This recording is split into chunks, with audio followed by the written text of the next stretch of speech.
Alhamdulillah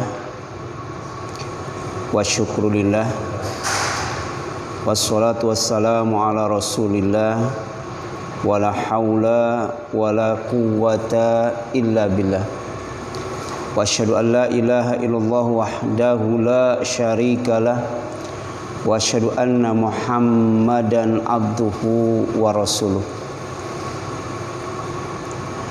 Amma ba'd, faqala Allah Ta'ala fi kitabihil karim, a'udzu billahi minasyaitonir rajim, ya ayyuhalladzina amanu taqullaha haqqa tuqatih wa la tamutunna illa wa antum muslimun.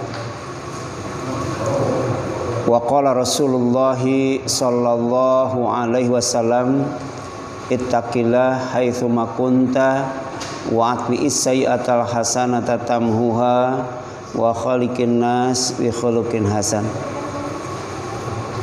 Ikhwat iman yang dirahmati dan dimuliakan oleh Allah Subhanahu wa taala, alhamdulillah dengan hidayah Allah kita bisa hadir di majelis yang mulia ini, yaitu majelis ilmu dan silaturahim.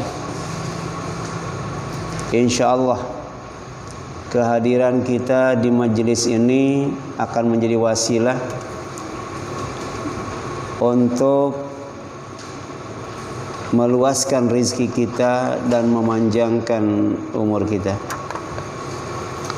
Pada malam ini kita akan mencoba membahas tentang cara agar takut kepada Allah Subhanahu wa taala. Selain berharap dan cinta kepada Allah, takut kepada Allah termasuk rukun ibadah. Artinya, tanpa berharap kepada Allah, tanpa cinta kepada Allah, dan tanpa takut kepada Allah, setiap ibadah akan sia-sia, akan hampa nilai. Bukan sorga yang diraih, tapi neraka yang didapat. Ini Allah tegaskan dalam surat Al-Ghasyiyah. A'udzu billahi minasyaitonir rajim. Bismillahirrahmanirrahim. Hal ataka haditsul ghasyiyah? Apakah sudah datang kepadamu tentang peristiwa kiamat, kejadian kiamat? Wujuhu yawma idzin khashi'ah. Pada hari itu ada wajah-wajah yang tertunduk, amilatun nasibah, ya, memang kerjanya keras, ya, ibadahnya luar biasa, ya, rajin, semangat dan lain sebagainya. Tapi tasla naron hamiyah, menyebabkan ia atau amal itu masuk ke dalam neraka yang sangat panas. Tusqa min ainin aniyah, ya, akan diberi minum, ya, dengan air yang sangat panas. Laisa lahum ta'amun illa min dhari, tidak ada makanan kecuali yang menyakitkan. La yusminu wa la yugni min ju', ya, tidak bikin gemuk dan tidak bikin kenyang. Kenapa? Amilatun nasibah. Ibadahnya cuman capek doang, ya. Sementara rukun dan syaratnya tidak terpenuhi, ya.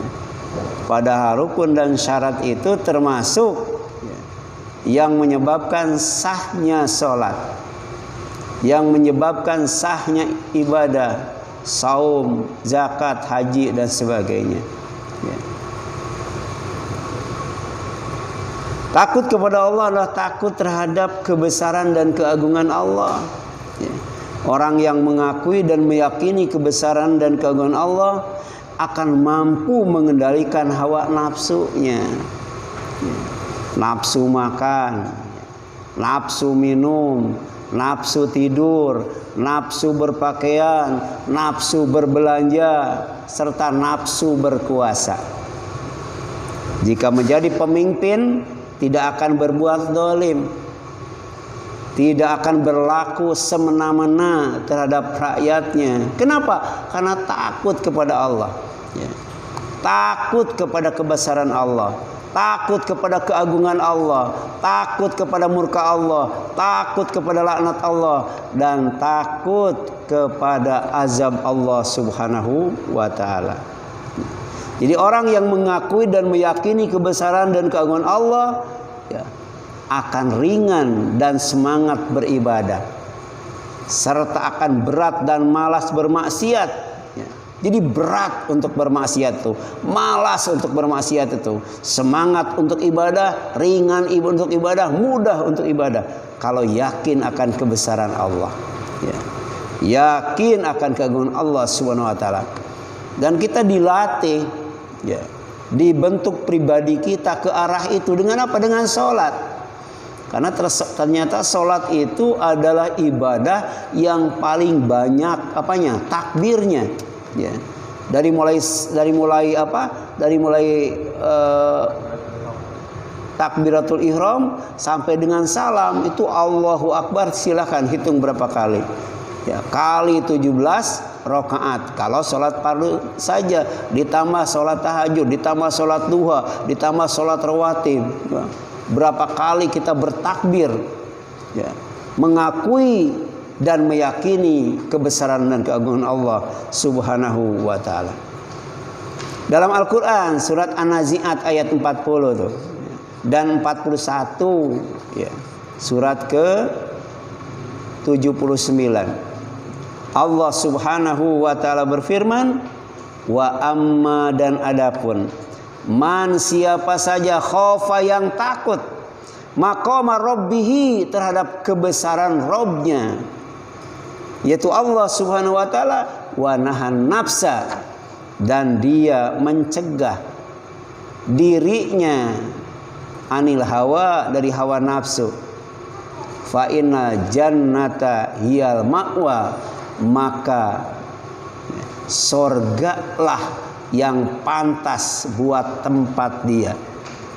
Jadi ada jannatul ma'wa. Buat siapa? Buat orang yang takut akan kebesaran Allah, takut akan keagungan Allah, dan dalam waktu yang sama mampu mengendalikan nafsunya, ya. Kemudian yang selanjutnya, ya, paling tidak ada 5 cara. Ada 5 cara agar takut kepada Allah serta mengakui dan meyakini kebesaran dan keagungannya. Yang pertama dengan iman, ya. Makanya jadidu imanakum bila ilaha illallah, ya, update, ya, bukan hanya HP saja, bukan hanya komputer saja, ya, ternyata iman juga harus diupdate, harus ditajdid, harus diperbaharui. Dengan apa? Dengan la ilaha illallah, dengan tahlil, dengan tauhid, ya.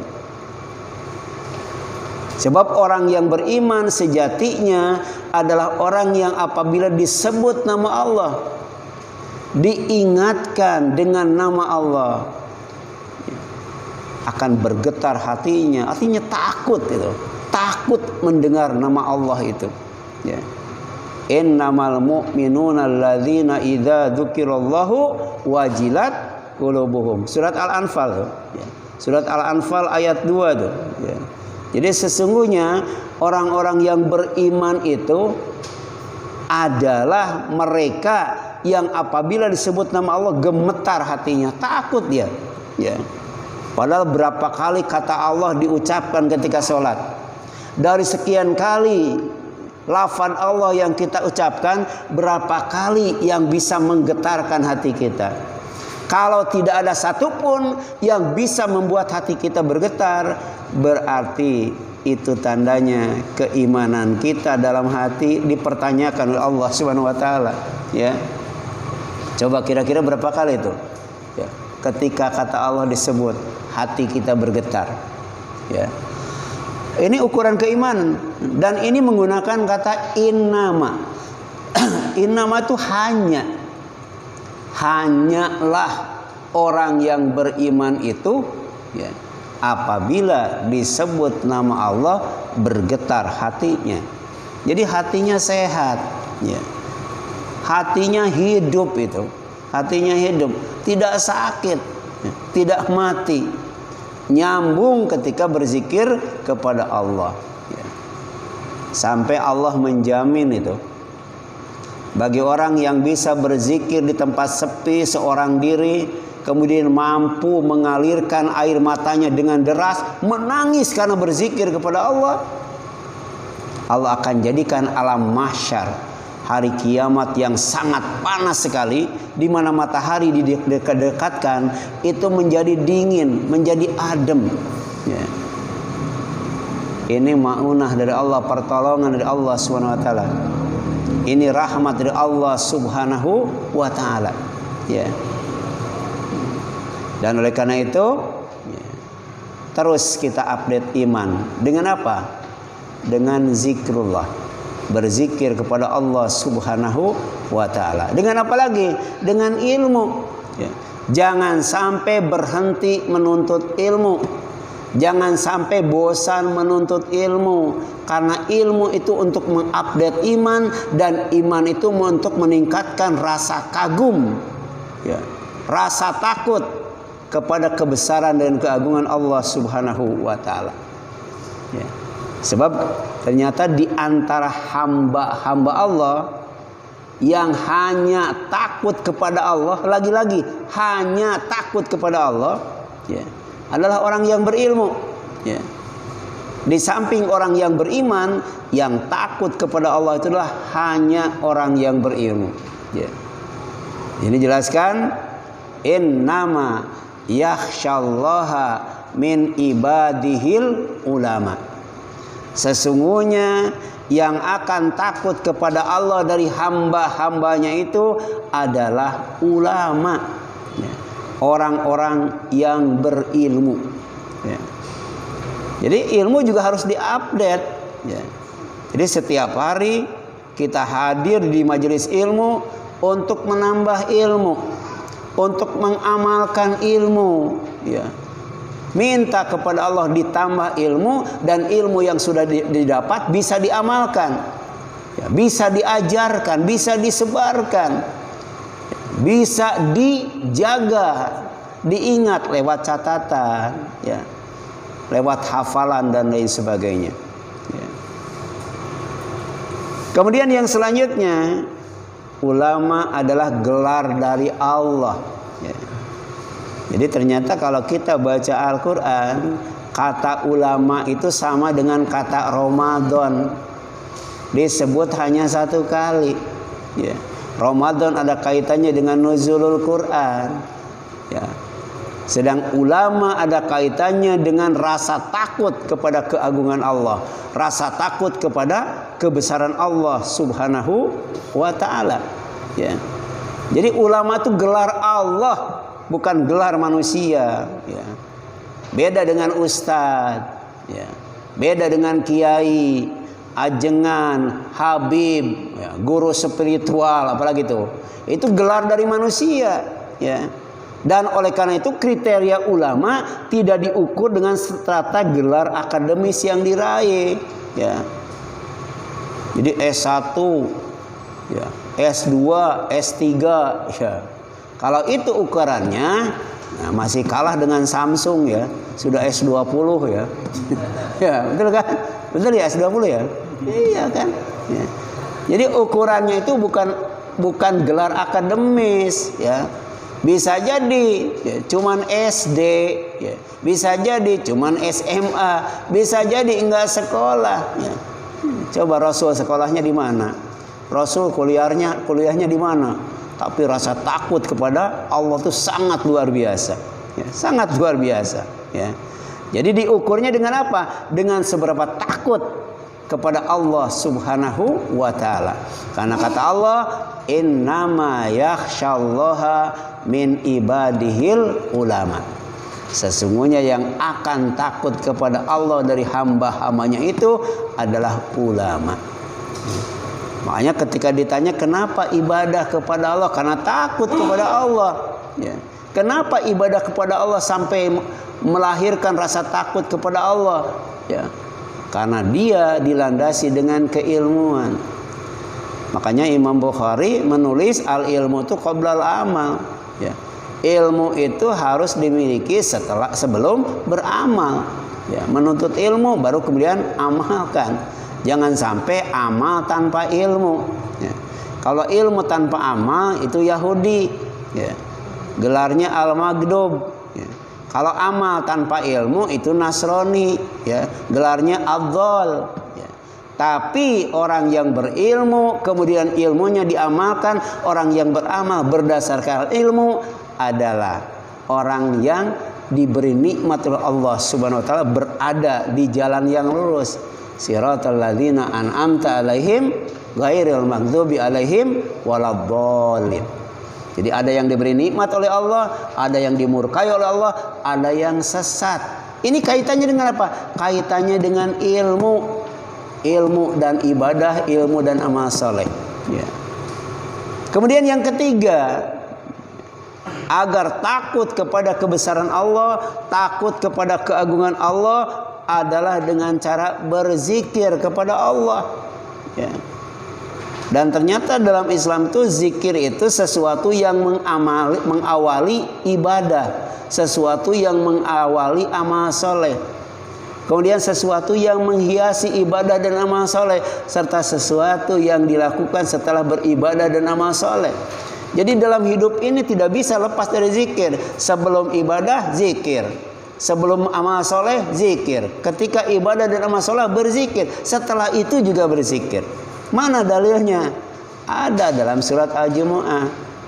Fa idza qudiyatus sholatu fantashiru fil ardi wabtagu min fadlillah wadhkurullaha katsira la'allakum tuflihun. Orang yang beruntung itu orang yang hidupnya full zikir. Ya, sebelum ibadah zikir, sebelum kerja zikir, ketika ibadah dan kerja zikir, setelah kerja juga zikir, bahkan zikirnya lebih banyak. Wadhkurullaha katsira, dan berzikirlah kepada Allah dengan zikir yang sangat banyak. Ya, la'allakum tuflihun, agar kalian mendapatkan al-falah. Yang selalu dipanggil oleh muadzin saat adzan dan iqamah, hayya 'alas shalah, hayya 'alal falah. Jadi sholat itu diawali dengan zikir, dihiasi dengan zikir, disudahi dengan zikir. Ya. Di sela-sela kerja, di sela-sela ibadah itu ada yang namanya zikrullah. Lebih daripada itu, ternyata zikir itu untuk menanamkan rasa takut kepada keagungan dan kebesaran Allah Subhanahu wa taala. Ya. Demikian pula yang keempat, ya, dengan berfikir, memikirkan ciptaan Allah. Ya. Jadi berzikir kepada Allah, memikirkan ciptaan Allah. Itulah cara agar takut kepada keagungan dan kebesaran Allah Subhanahu wa taala. Silakan baca surat Ali Imran. Surat Ali Imran ayat 191. Ya. Itu yang dibaca, disunahkan setiap kali bangun tidur, 10 ayat terakhir. Ya. Di dalamnya ada penjelasan dari Allah, penegasan dari Allah, betapa pentingnya berzikir kepada Allah dan memikirkan ciptaan Allah, karena akan membuahkan 3 poin yang sangat penting. Yang pertama apa? Syukur atas nikmat Allah. Jadi buah daripada zikir dan fikir itu mensyukuri nikmat Allah. Yang kedua apa? Kagum atas ciptaan Allah, kagum atas kebesaran dan keagungan Allah. Baru yang ketiga, takut kepada Allah, takut kepada kebesaran dan keagungan Allah. Dan itu diungkapkan dalam kalimat yang apa? Yang singkat tapi padat. Ya. Jadi ucapan orang yang cerdas, ya, ulul albab, berhati nurani, hatinya bersih, ya, kemudian akalnya sehat. Setelah dia berzikir kepada Allah dan memikirkan ciptaannya, apa yang keluar dari lisannya? Rabbana ma khalaqta hadza batila subhanaka faqina adzabannar. Ya. Jadi Rabbana ma khalaqta hadza batila, ini ungkapan syukur. Ya Allah, ya Tuhan kami, apa yang Kau ciptakan tidak ada yang sia-sia, bermanfaat semuanya, baik semuanya. Ya. Ya. Itu hasil olah zikir dan fikir. Baru kemudian tasbih, ya, menyatakan kekaguman, subhanaka, maha suci Engkau. Itu ulul albab tuh, ya. Orang yang cerdas tuh. Kemudian waqina adzabannar, ya, mengungkapkan rasa takut, cemas, khawatir kepada Allah. Ya, faqina adzabannar. Jaga kami, selamatkan kami, jauhkan kami dari azab neraka. Ya. Apa? Api akhirat. Ya, kemarin sudah dijelaskan api akhirat. Ya. Kemudian kita lanjutkan. Ya. Yang kelima, ya, dengan membaca kisah, ya, umat masa lalu, ya, serta melakukan safar ke tempat-tempat yang penduduknya dibinasakan oleh Allah. Ya. Jadi safar itu bukan ke taman safari, taman taman bunga, kebun binatang, kemana lagi tuh? Ya, ke Monas, ke Ancol, bukan.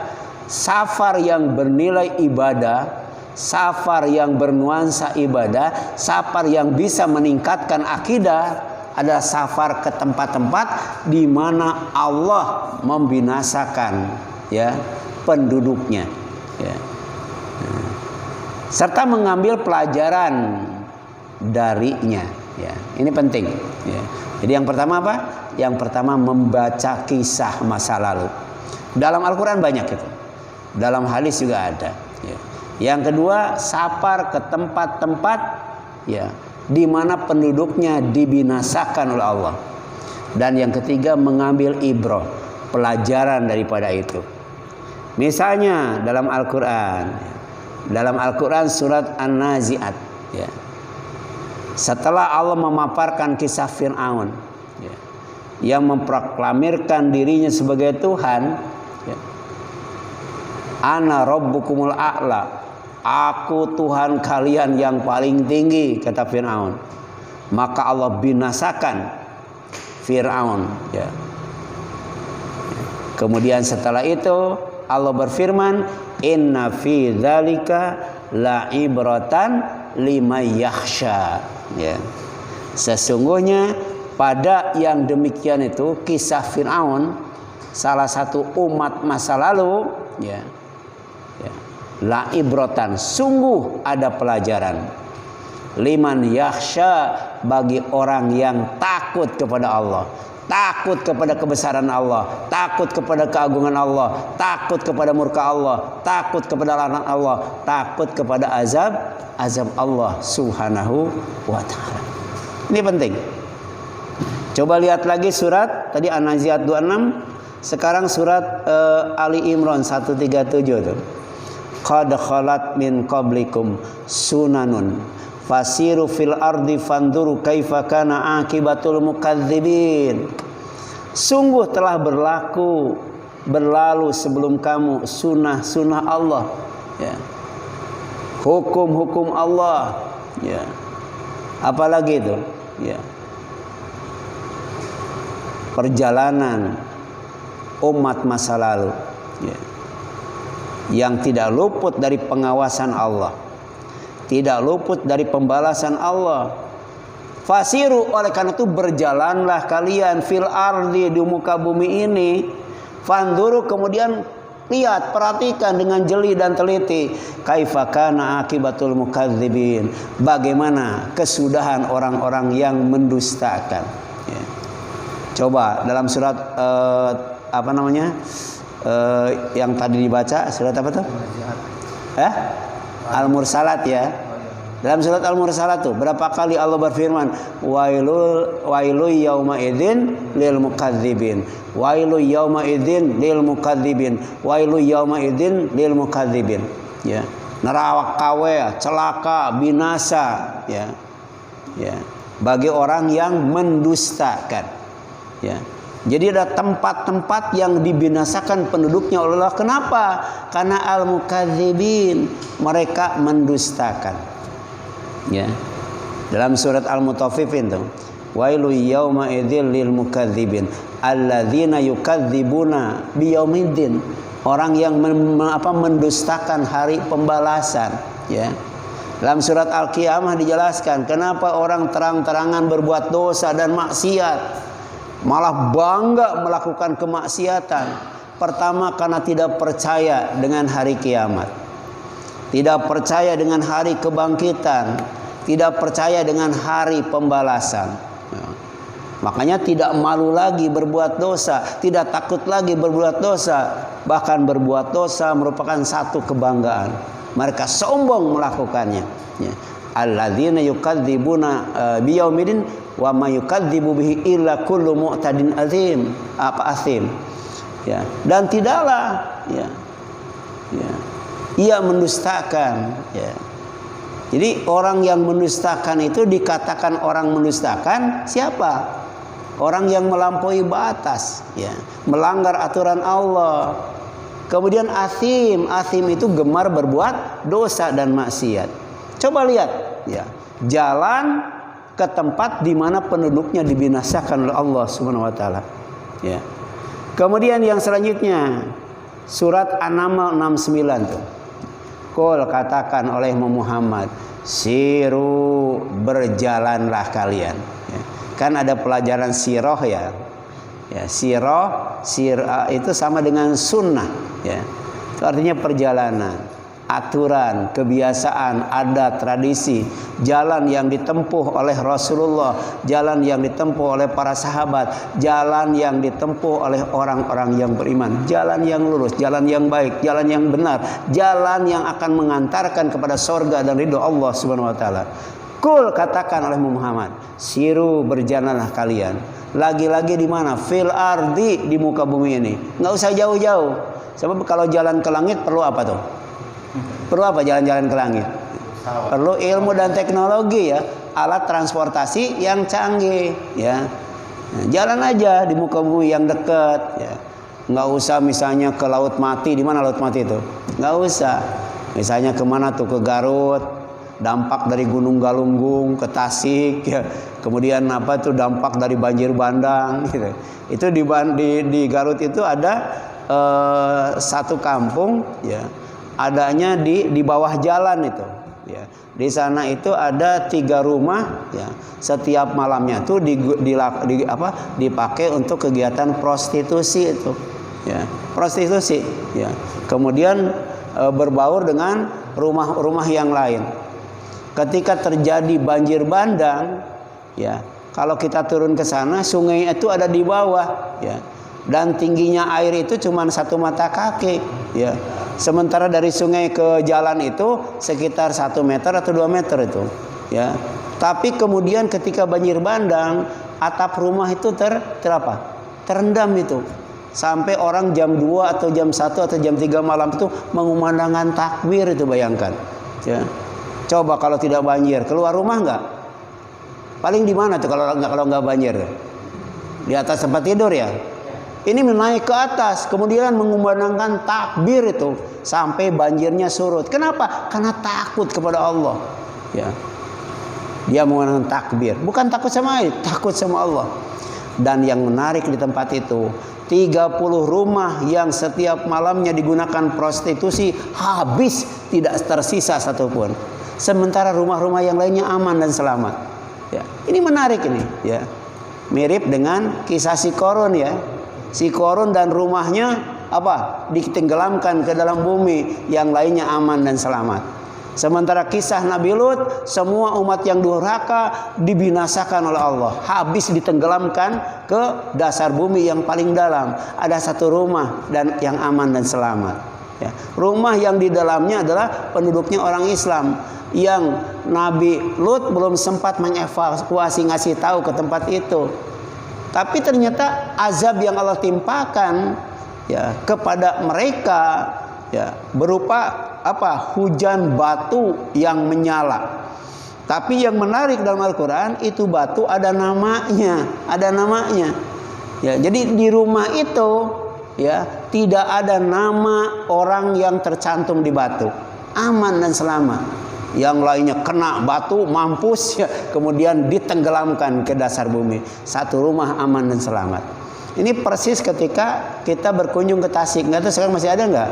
Ya, semua rumah terendam pasir, bukan terendam air, terendam pasir itu. Ya, kira-kira berapa dalamnya pasir yang ditumpahkan oleh Gunung Galunggung.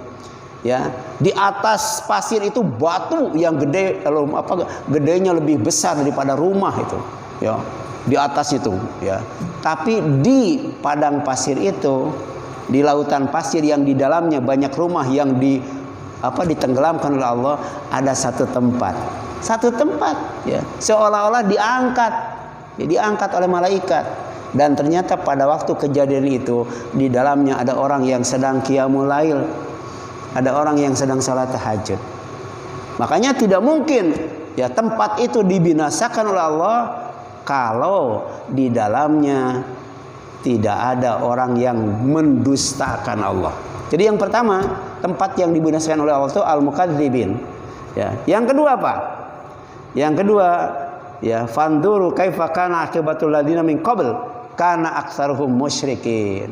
Perhatikan, lihat oleh kamu akibat orang-orang yang sebelumnya adalah kebanyakan mereka orang musyrik, ya. Jadi pertama tadi apa? Mukadzibin, yang kedua musyrikin. Dan di Indonesia terjadi di Palu ya. Iya, itu beberapa jam atau beberapa menit ya. Ketika mau melakukan ritual kesyirikan, maka dihempas oleh tsunami. Ya, itu ya. Itu terjadi di mana? Di Palu. Dan yang ketiga ya, kita pergi ke tempat orang-orang yang mujrimin ya. Mujrimin apa? Gemar berbuat dosa. Jadi yang pertama mukadzibin, yang kedua mujrimin, yang ketiga musyrikin ya. Jadi tempat-tempat yang dulu oleh Allah dibinasakan itu sebenarnya hanya 3 tempat, yaitu tempat yang penduduknya apa? Mukadzibin, mendustakan, yang kedua apa? Mujrimin, berbuat dosa, dan yang ketiga musyrikin, berbuat syirik ya. Wallahu a'lam ya. Silakan, ada yang ditanyakan sebelum ditutup? Ada? Ada silakan. Ya, kalau tidak ada, itu barangkali yang dapat disampaikan. Mudah-mudahan kita selalu ya menjaga 5 hal. Yang pertama menjaga ilmu, yang kedua menjaga zikir, yang ketiga menjaga fikir, yang keempat menjaga apa? Apa? Fikir. Apa lagi? Perjalanan. Nah, ilmu, iman ya, iman, kemudian apa? Belajar kisah masa lalu, kemudian safar ke tempat-tempat yang penduduknya dibinasakan Allah, mengambil ibrah dari peristiwa itu.